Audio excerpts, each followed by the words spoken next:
Bonjour, je suis Jean-Luc Chétrit, directeur général de l'Union des marques et vice-président de l'Autorité de régulation de la publicité. Merci Jean-Luc. Évidemment, nous travaillons très régulièrement sur très nombreux sujets, l'influence responsable, les arguments écologiques, le développement durable, l'inclusion, la diversité. Qu'est-ce qu'on peut faire de plus encore ensemble ?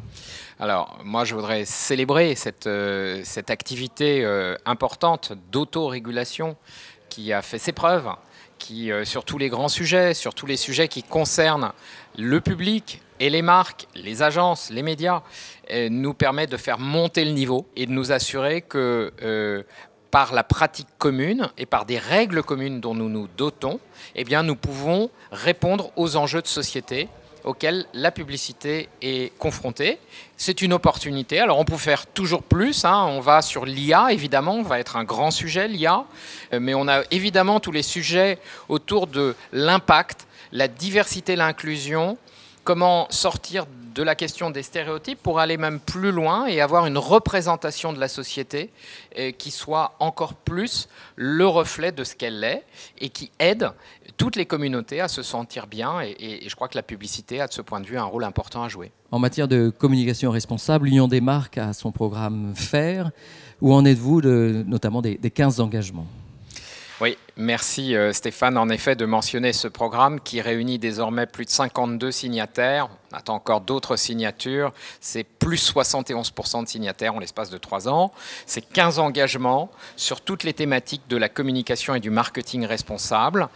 Chacun de ces engagements évolue avec le temps et de la pratique. Ils sont de nature publique, c'est-à-dire que chaque marque qui s'engage dans le programme s'engage à reporter ses progrès.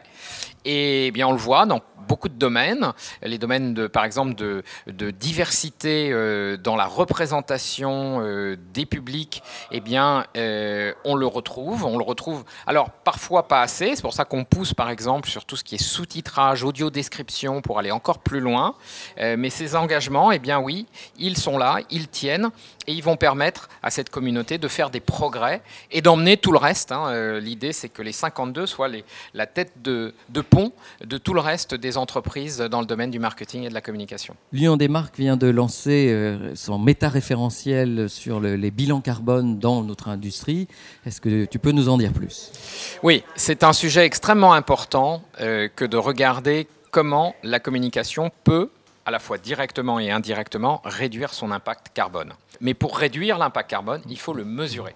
Or, la mesure aujourd'hui, elle est assurée par des calculettes qui ont chacune un référentiel différent pour tourner et donnent des scores différents. Une campagne mesurée par une calculette et une autre peuvent avoir la même campagne de 1 à 20 en termes de mesure de son impact carbone. Ce que nous avons fait avec l'interprofession, l'ensemble des acteurs, agences, médias et donc annonceurs, eh bien, c'est de créer ce méta-référentiel qui va servir de base pour la mesure de l'impact carbone et qui va servir à toutes les calculettes, si elles le souhaitent, évidemment, pour pouvoir mesurer de la même façon.